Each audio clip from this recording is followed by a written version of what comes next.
सनातनी ज्योतिष पर आप सभी दर्शकों का बहुत बहुत स्वागत है।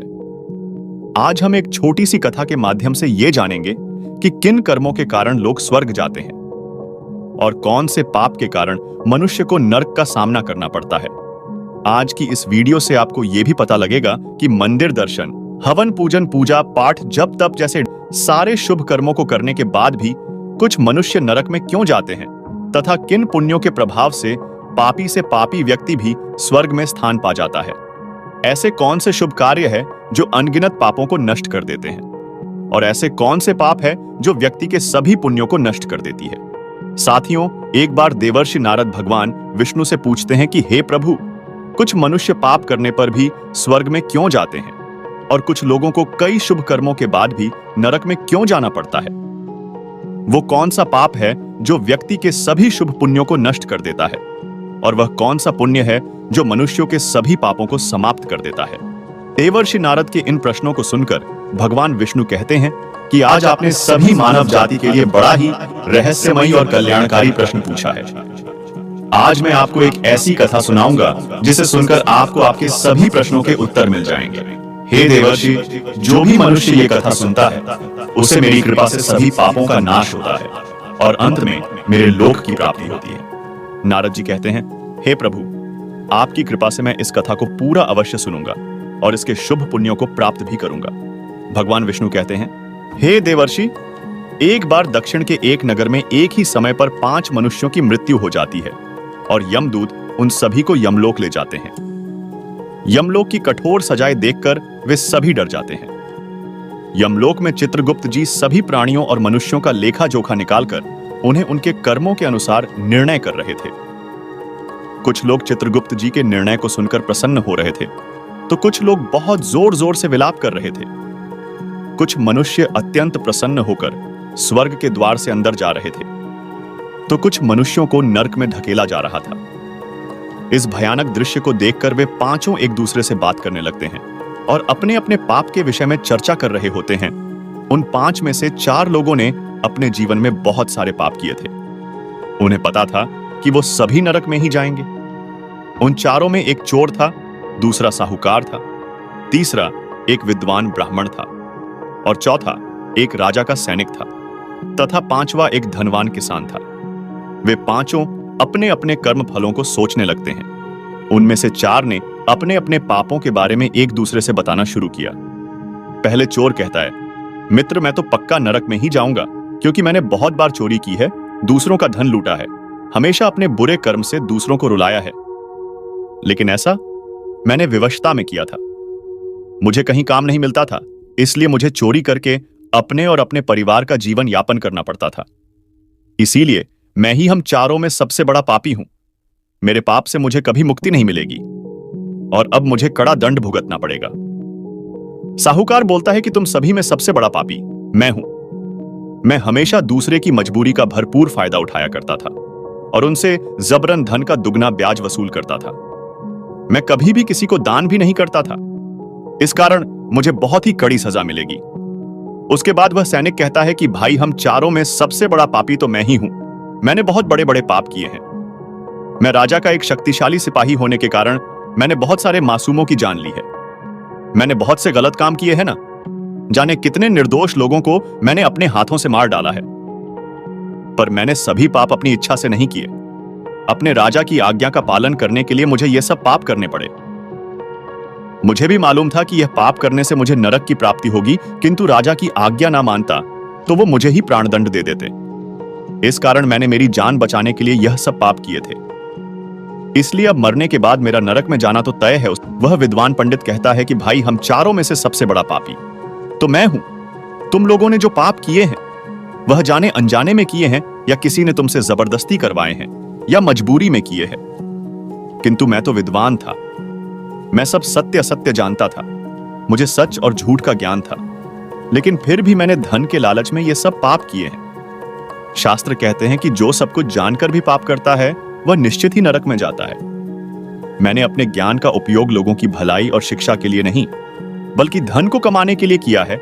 हमारा घर अत्यंत निर्धन था। हम सभी भिक्षा मांगकर अपना जीवन यापन करते थे। परंतु बाद में मैंने शिक्षा के बदले धन कमाना शुरू कर दिया था। इसीलिए आप चारों में सबसे बड़ा पापी तो मैं ही हूं और मुझे ही नरक में जाना पड़ेगा। उन चारों की बात सुनकर वह धनी किसान हंसने लगा और बोला कि तुम सब बहुत बड़े पापी हो, तुम लोगों को नरक में जाना ही पड़ेगा। तुम लोगों ने जीवन भर घोर पाप किए हैं और इसीलिए यमराज तुम लोगों को कड़ा दंड देंगे। यहां पर सबसे ज्यादा धर्मात्मा और पुण्यवान मैं ही हूं। मैं अपने जीवन में बहुत धर्म कर्म किया करता था। मैं हमेशा ब्राह्मण और गायों की सेवा की है। जीवन भर मैंने पूजा पाठ किया और मृत्यु के समय भी मैंने गौ माता का दान किया था। मेरे बच्चे मेरे लिए श्राद्ध, कर्मदान, तर्पण, पिंडदान और यज्ञ कर रहे हैं, इसीलिए मैं सबसे अधिक पुण्यवान हूं। और हां, मैंने अपने जीवन में कभी कोई पाप नहीं किया है और जाने अनजाने में किए भी होंगे तो मेरे और मेरे पुत्रों के शुभ कर्मों से सब पाप नष्ट हो जाएंगे।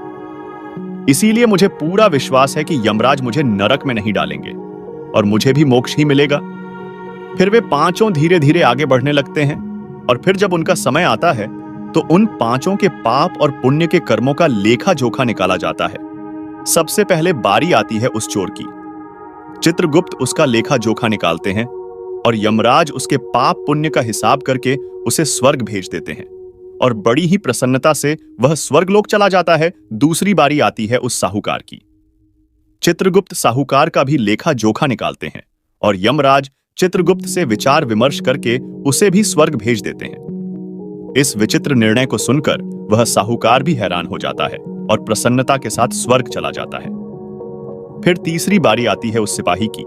चित्रगुप्त उसके भी कर्मों का हिसाब करके यमराज को बताते हैं और यमराज उस सिपाही को भी स्वर्ग भेज देते हैं। इस निर्णय को सुनकर वह सिपाही भी सोच में पड़ जाता है और बड़ी ही प्रसन्नता के साथ वह भी स्वर्ग चला जाता है। फिर चौथी बारी आती है उस विद्वान ब्राह्मण की। चित्रगुप्त उस ब्राह्मण के कर्मों का हिसाब करके यमराज को बताते हैं। फिर यमराज विचार करके उस ब्राह्मण को भी स्वर्ग में भेज देते हैं। वह ब्राह्मण सोचने लगता है कि मैं तो पापी व्यक्ति था, फिर मुझे स्वर्ग क्यों मिला? लेकिन वह भी खुशी खुशी स्वर्ग की ओर बढ़ जाता है। उन चारों को स्वर्ग में जाता देख वह धनवान किसान बहुत दुखी और क्रोधित हो जाता है।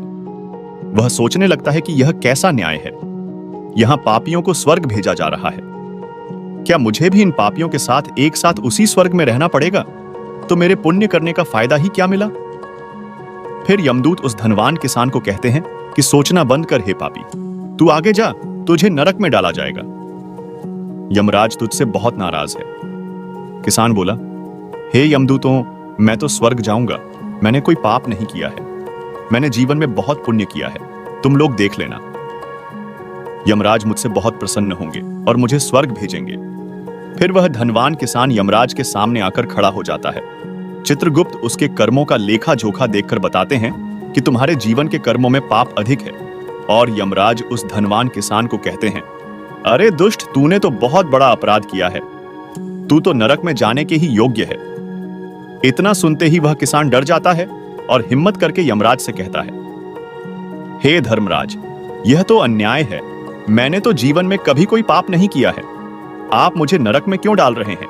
और मुझसे पहले जो 4 लोग गए थे वे तो घोर पापी थे, उन्होंने बड़े बड़े पाप और अपराध किए हैं, उन्हें तो आपने स्वर्ग में डाल दिया है। आप ऐसा अन्याय मेरे साथ क्यों कर रहे हैं? अगर ऐसा अन्याय होगा तो धरती पर कोई भी पुण्य नहीं करेगा। फिर यमराज कहते हैं, तेरे एक पाप के कारण तेरा सारा पुण्य फल नष्ट हो गया है। यदि तूने यह पाप नहीं किया होता तो तू स्वर्ग में जा सकता था, लेकिन तूने यह पाप जानबूझकर किया है, इसीलिए तुझे नरक में जाना ही पड़ेगा। उस चोर ने तो मजबूरी में चोरी की थी, लेकिन वह चोरी के धन से भी भूखों को भोजन कराया करता था, वो गरीबों को दान करता था। उसने कभी किसी निर्दोष और गरीब व्यक्ति के घर चोरी नहीं की। उसके पुण्य कर्म उसके पाप से अधिक थे, इसीलिए वह स्वर्ग में गया। दूसरा जो साहूकार था, भले ही उसने पाप कर्म से धन कमाया था, लेकिन वो अपनी कमाई का एक बड़ा हिस्सा धर्म और गरीबों के ऊपर भी खर्च किया करता था। वह अपने खाने से पहले पशु पक्षियों को रोज दाना डालता था, दीनहीन पशुओं की सेवा करता था और उनके भोजन तथा इलाज की व्यवस्था करता था, इसलिए उसका भी पुण्य पाप से बड़ा था। तीसरा वह सिपाही था जिसने राजा की आज्ञा का पालन किया था, किंतु उसने भी बहुत सारे पुण्य कर्म किए हैं, इसीलिए वह भी स्वर्ग में ही गया है। और चौथा वह विद्वान ब्राह्मण था, उसने अपने ज्ञान का दुरुपयोग अवश्य किया है, किंतु वह नित्य गाय की सेवा करता था, दान धर्म करता था, इसलिए उसके भी पुण्य पाप से अधिक थे और वह भी स्वर्ग में गया है। इतना सुनकर वह धनवान किसान बोलता है, हे धर्मराज, इन चारों ने जो भी पुण्य किए हैं वह तो मैंने भी किए हैं, बल्कि उनसे ज्यादा किए हैं। फिर भी मैंने ऐसा कौन सा पाप किया है जो मुझे नरक में भेजा जा रहा है? यमराज कहते हैं, हे दुष्ट यादकर, तूने एक भूखी अबला विधवा नारी पर झूठे आरोप लगाए थे जो तेरे घर पर कुछ भिक्षा मांगने आई थी।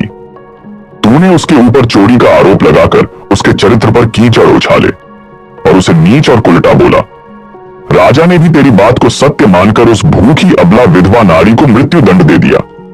हे पापी मनुष्य, दूसरों पर गलत लांछन लगाने वाला नरक में जाता है।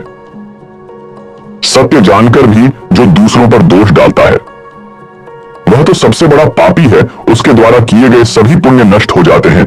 जो किसी सच्चे हृदय वाले व्यक्ति का दिल दुखाता है उसका सारा पुण्य चला जाता है। इसीलिए तूने जितने भी पुण्य किए हैं वे सभी उस एक पाप के कारण नष्ट हो गए। फिर यमराज यमदूतों को कहकर उस पापी किसान को नरक में धकेलने की आज्ञा दे देते हैं और इस प्रकार वह किसान रोता बिलखता नरक में चला जाता है। भगवान विष्णु कहते हैं, हे देवर्षि नारद, इस प्रकार से उन चारों व्यक्तियों को पाप करने के बाद भी स्वर्ग की प्राप्ति हुई और इस एक धनवान किसान को इतने पुण्य कर्म के बाद भी एक पाप करने के कारण नरक में जाना पड़ा। गोस्वामी तुलसीदास जी ने भी कहा है कि परहित सरस धर्म नहीं भाई, पर पीढ़ा सम नहीं अदमाई। एक स्त्री सदा ही सम्माननीय है। जो भी पुरुष स्त्री पर गलत आरोप लगाकर उन्हें अपमानित करता है उसे महापाप लगता है।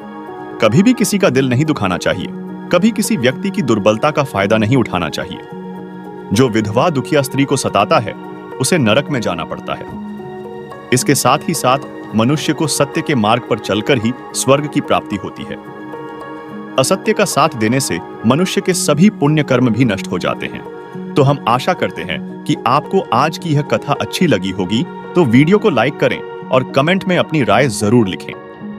साथ ही चैनल को सब्सक्राइब करें। आप सभी का धन्यवाद। हर हर महादेव।